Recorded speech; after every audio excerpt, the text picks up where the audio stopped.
Really? I thought it was curious when you said that your company credo was to always put the public first. It is. Was that what you were doing when you were lying to doctors and patients about the addictive nature of opioids? Is that why your company agreed to billions of dollars in settlements with states and other localities because of what you did to further the opioid crisis? We prevailed in the only 2 cases that were tried. You settled for billions of dollars, and I brought one of those suits, and it's the proudest thing I ever did as Attorney General of the state of Missouri. Your company has made billions of dollars on American consumers, multiple times lying to them. And the idea that you now are looking actively for ways to limit the liability for further torts you have committed against the American people, I think is outrageous. Absolutely outrageous. And if you want to know why the American people don't trust huge corporations, it's because of companies like yours. Senator Hawley. Thank you, Mr. Chairman. Mr. House, if I could just come back to you. Let me ask you about the Ingham case. I'm sure you remember that case. That was the one litigated in my state, in the state of Missouri. 22 plaintiffs who alleged that your baby powder caused ovarian cancer. By the way, didn't the FDA find that there were traces of asbestos in your baby powder? The FDA outsourced to a lab that found asbestos, a trace amount of asbestos in one lot, and 150 studies thereafter were done of that batch and found no asbestos. And if there was asbestos in that... Okay. That's quite the word salad. But if we just compress, I think the answer is yes, right? Did the FDA find that there were traces of asbestos in your baby powder? No, yes. ultimately... No? Ultimately, the Third Circuit got that wrong? I just read it in their opinion.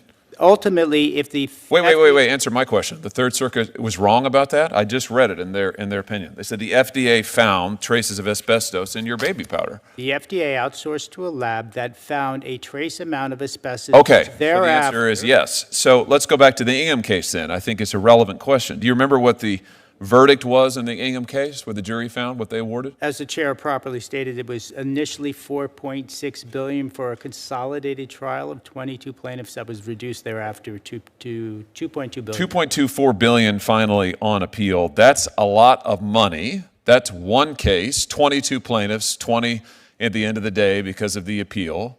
You were facing how many additional cases after that? We have thousands of cases. Thousands, tens of thousands, right? That's correct. Okay. So one set of plaintiffs gets $2+ billion. You have the potential for, by that math, tens of billions more, right?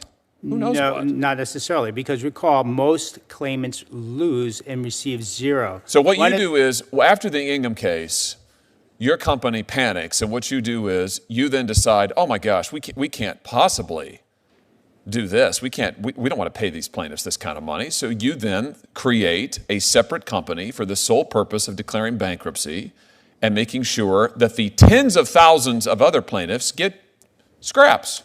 The proposal that we had would never succeed and would not have succeeded but for the support of the claimants that had made the proposed resolution.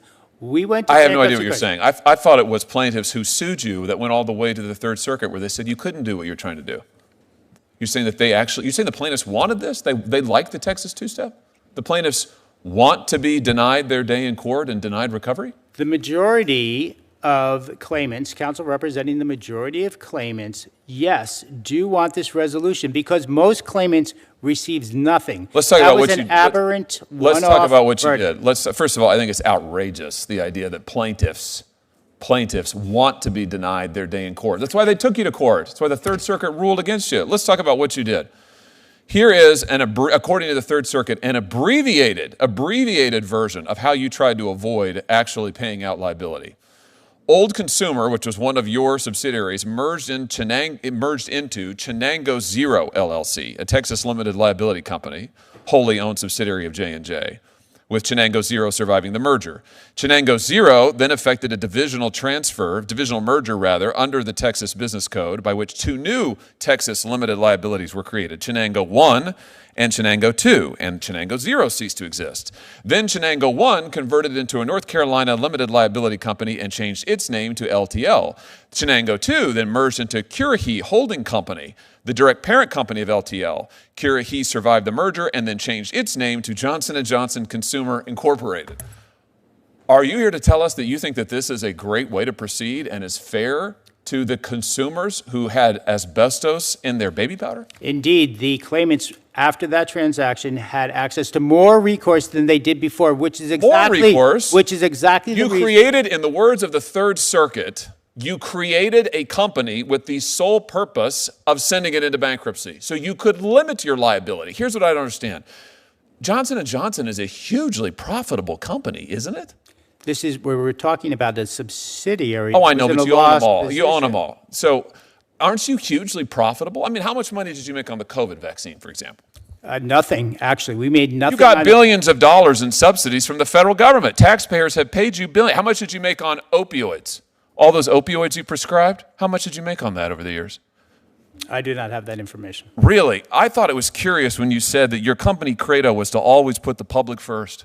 It is. Was that what you were doing when you were lying to doctors and patients about the addictive nature of opioids? Is that why your company agreed to billions of dollars in settlements with states and other localities because of what you did to further the opioid crisis? We prevailed in the only 2 cases that were tried. You settled for billions of dollars, and I brought one of those suits, and it's the proudest thing I ever did as Attorney General of the state of Missouri. Your company has made billions of dollars on American consumers, multiple times lying to them. And the idea that you now are looking actively for ways to limit the liability for further torts you have committed against the American people, I think is outrageous. Absolutely outrageous. And if you want to know why the American people don't trust huge corporations, it's because of companies like yours.